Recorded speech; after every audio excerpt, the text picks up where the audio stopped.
Bonjour à toutes et à tous, bienvenue sur notre podcast de We Love Guadeloupe. Ici Viviane, fondatrice de We Love Guadeloupe. Donc pour ceux qui ne connaissent pas We Love Guadeloupe, c'est à la base un site web, c'est aussi notre guide de voyage, nos réseaux sociaux et aussi un club où on partage énormément de contenu pour mettre en lumière nos îles de Guadeloupe. Aujourd'hui, depuis le Nord Grande-Terre, je vous embarque pour un voyage ensoleillé vers nos îles de Guadeloupe et j'ai choisi comme sujet de vous partager 20 choses à savoir avant de venir dans nos îles. Pour ceux qui viennent pour la première fois et pour ceux qui connaissent déjà, ça vous rappellera ces 20 choses essentielles. Et d'ailleurs, n'hésitez pas à partager dans l'article sur le blog vos autres recommandations à partir de ce podcast. Avant de commencer, j'aimerais surtout dire merci à Air Caraïbes, qui est donc la compagnie aérienne spécialiste des Caraïbes où j'ai travaillé plusieurs années et que même si je n'y travaille plus aujourd'hui, je soutiens toujours autant. C'est avec beaucoup de confort et de chaleur humaine qu'Air Caraïbes accompagne depuis plus de 20 ans les voyageurs pour rejoindre notre petit coin de paradis et d'autres destinations paradisiaques dans les îles. Avec ses vols directs, ses services de qualité et puis son équipage toujours aux petits soins, Air Caraïbes, c'est vraiment le choix idéal pour voyager en toute sérénité et avec les couleurs de nos îles vers la Guadeloupe et bien sûr la Martinique. Voilà. Alors vous êtes prêts à embarquer ? C'est parti pour vous partager 20 choses essentielles à savoir avant de venir dans nos îles. La première chose, c'est que, pour ceux qui ne le savent pas, c'est que la Guadeloupe, donc nos îles, ont un climat tropical. Il fait donc chaud toute l'année, mais c'est vrai qu'il y a une saison, notamment la saison des pluies, avec un risque de cyclone et de tempête entre juin à novembre. C'est vraiment la meilleure période pour visiter. C'est pas la meilleure période surtout pour visiter la Guadeloupe, mais ça veut pas dire qu'il va pleuvoir tous les jours. D'une année à l'autre, vraiment, ça peut varier. Donc quand on me demande est-ce qu'il va pleuvoir cette semaine-là, d'une année à l'autre, ça peut changer, surtout avec tout ce qui est dérèglement climatique. Par contre, la meilleure période pour visiter, c'est aussi la meilleure période pour moi parce que je trouve que c'est là où il fait le moins chaud quand on vit en Guadeloupe et c'est très agréable. Ça fait penser un peu à des températures d'automne en région parisienne où je vis également en parallèle. C'est entre décembre et avril pendant la saison sèche. Donc là pour moi c'est la meilleure période et c'est d'ailleurs la période de haute saison en Guadeloupe où vous êtes nombreux à venir parce que on va dire beaucoup de critères sont réunis. L'autre point à savoir c'est que la Guadeloupe c'est pas qu'une seule île, il y a plusieurs îles donc on a Marie-Galante, Les Saintes, La Désirade et on a également donc Grande-Terre et Basse-Terre. Elles ont toutes des atouts et elles offrent toutes une expérience unique, donc elles valent toutes le coup d'être découvertes. Après, en général, vous commencez toujours par la Grande-Terre, puisque c'est là où sont surtout concentrées les plages, ce que vous êtes nombreux à venir chercher. Mais la Guadeloupe, c'est bien plus que des plages, et c'est pour ça qu'il ne faut pas hésiter à aller vers les autres îles, notamment la Basse-Terre. Pour le troisième point, j'aimerais vous rappeler que la location de voiture, c'est indispensable en Guadeloupe. Ici, le réseau de transport en commun, il est assez limité et pas encore aussi bien organisé que pour d'autres destinations. Si vous voulez vraiment explorer nos îles librement, il faut louer une voiture, c'est la meilleure option. Je vous remets dans la description du podcast le lien pour bénéficier des meilleurs tarifs avec un comparatif des loueurs de l'île. Et je vous invite d'ailleurs à vous y prendre tôt, surtout si vous venez en haute saison pour pouvoir bénéficier des meilleurs tarifs. N'hésitez pas également à lire les articles sur la location de voiture où je vous explique également quel type de véhicule prendre parce que si vous comptez faire que de la plage, que vous souhaitez accéder à certains sites naturels où il faut monter, ce ne sera pas forcément le même type de voiture, surtout si vous êtes plusieurs dans la voiture. L'autre point, donc le 4, c'est qu'il faut faire attention aux embouteillages. Donc si jamais vous avez, des sorties prévues le matin avec un point de rendez-vous ou que vous devez aller prendre le bateau et que vous arrivez par exemple du côté de la Grande-Terre pour vous rendre à Basse-Terre pour prendre un bateau pour les Saintes, il faut absolument anticiper parce qu'il y a beaucoup d'embouteillages, il n'y a pas 10 000 routes, donc les bouchons peuvent être fréquents, surtout aux heures de pointe, que ce soit le matin et le soir, il faut être patient pour rentrer. Je l'ai vécu de nombreuses fois, donc je vous conseille vraiment d'anticiper et de partir tôt parce que j'ai failli, en ce qui me concerne, rater plusieurs fois, par exemple, le bateau. Autre point, la cuisine créole, c'est vraiment, vous allez voir, un vrai voyage gustatif. Vous allez vous régaler. En Guadeloupe, on a vraiment de quoi satisfaire, je pense, toutes les papilles, que vous soyez, que vous aimez la viande, le poisson, que vous soyez vegan, etc.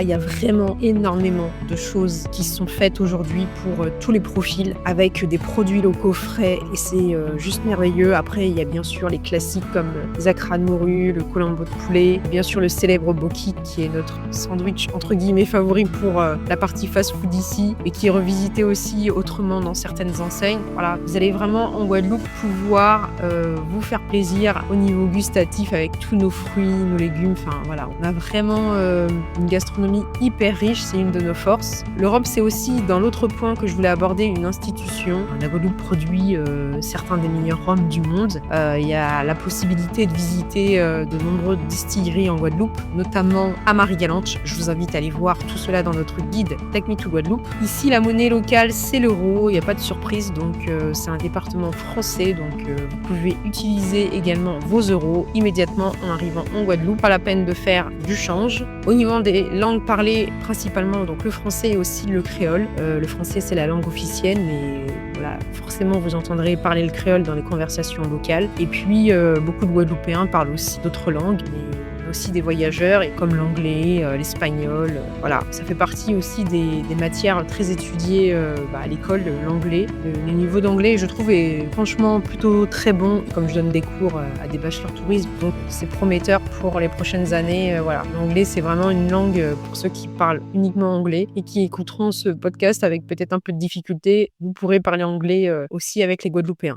L'autre point, c'est que certains arbres peuvent être dangereux, comme le mancenillier par temps de pluie. Donc, je vous invite également à aller voir dans notre guide Take Me to Guadeloupe. Ça, c'est des choses. Si vous vous renseignez pas sur la destination, ça peut franchement mal tourner. C'est vraiment une destination paradisiaque, mais qui a aussi certains secrets cachés qu'il vaut mieux connaître pour éviter certaines situations, comme se faire brûler avec un mancenillier par temps de pluie. L'autre point, avant de venir, et ça j'insiste aussi, c'est qu'il faut vraiment avoir ce respect de la nature et des plages, parce que ici, c'est précieux. Par exemple, quand vous allez à la plage, que vous faites un pique-nique, imaginons la plage du Souffleur, ne laissez aucun déchet derrière vous, y compris pendant vos balades de randonnée. Il faut aussi respecter les coraux dans l'eau pendant vos plongées. Voilà, on a vraiment une biodiversité précieuse, et quand vous venez en vacances en Guadeloupe, c'est un point qu'il faut bien prendre en compte pendant votre séjour. Autrement, les paysages sont très variés en Guadeloupe. Vous pourrez autant explorer des plages de sable blanc, noir ou doré. Vous avez des mangroves, ça c'est vraiment quelque chose que je vous invite aussi à découvrir. Vous avez plein de cascades,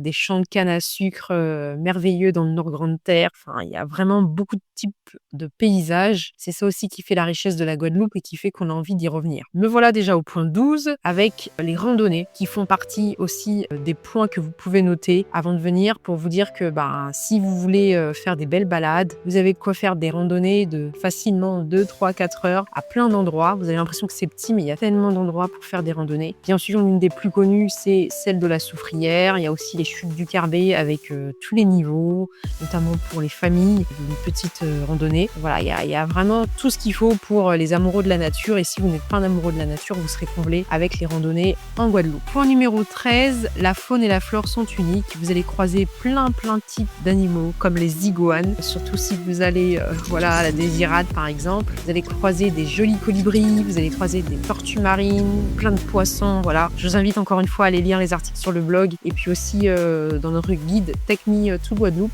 on y partage plein d'adresses pour découvrir cette jolie faune et flore qui fait partie d'un séjour réussi en Guadeloupe. Pour le point numéro 14, la chose à savoir, j'en ai déjà parlé, c'est de ne pas oublier notre guide Take Me to Guadeloupe, qui a été fait par nos soins en tant que locaux, notamment avec Marie qui est lui né en Guadeloupe.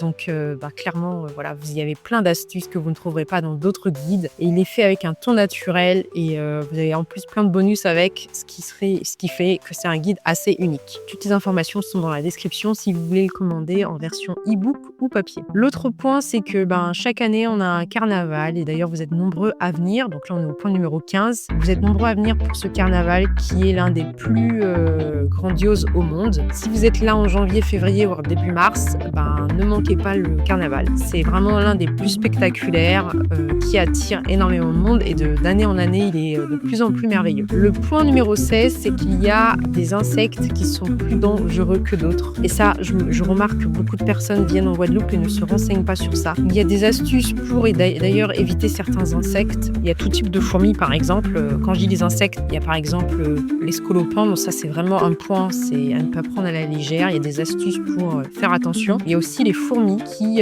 peuvent envahir certaines zones. Par exemple, si vous faites une location, il y a des astuces pour éviter ça. Je vais d'ailleurs en faire un article, mais n'hésitez pas à aller voir dans le club membre ou faire avec votre guide pour y trouver des astuces que j'y partage déjà. Autrement, point numéro 17, le soleil tape fort. Ça, faut le savoir avant de venir en Guadeloupe, c'est qu'il y a des moments de la journée, si vous sortez, même dès le matin, aller vers 9h, 10h, à certaines périodes de l'année, ça tape fort. Il faut vraiment mettre de la crème solaire. Moi, je vois des gens qui sont sur la plage, qui s'exposent directement, mais il faut juste pas faire ça en fait. Faut mettre de la crème solaire, faut se protéger, prendre un chapeau, une casquette, de l'eau pour s'hydrater régulièrement. Vraiment, ça pardonne pas, quoi. Même si on ne voit pas tout de suite, mais dans quelques années, vous pourriez le regretter. Ici, ça tape énormément. Et ça tape aussi, du coup, jusqu'à à peu près, je dirais en général, 15 heures.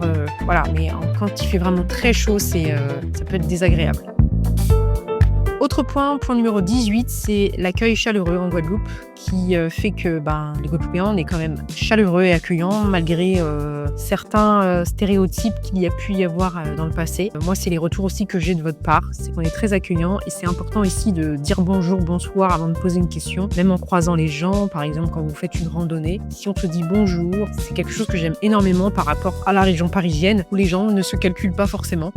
Ici, c'est pas le cas. On n'est pas des sauvages et il faut aller vers l'autre et ne pas avoir peur de se saluer. L'autre point, donc c'est le point numéro 19. Il y a énormément de marchés locaux. Beaucoup de personnes pensent qu'il n'y a que le marché de Pointe-à-Pitre, mais il y en a partout, dans toutes les communes. C'est juste qu'il faut se renseigner sur les jours et les horaires dans la semaine. Il y a énormément de marchés, que ce soit en journée ou même des marchés nocturnes. Et puis, il y a des périodes dans l'année, comme par exemple en été ou aux fêtes de fin d'année, où il y a des marchés. Il y a plus de marchés parce que c'est du coup pendant des périodes bien particulières, notamment les marchés de Noël. Là, il y a vraiment énormément d'artisans, plein de choses à découvrir, des saveurs, des punchs avec des saveurs vraiment mais même inimaginables, des créations d'artisans locaux, des savons, des bougies, plein de trucs que vous pourriez ramener en souvenir plutôt que de ramener des souvenirs vus et revus là qu'on voit dans certaines boutiques, dans les zones touristiques et franchement qui n'ont pas de valeur ajoutée. Et en plus, vous allez avoir ce contact avec les artisans.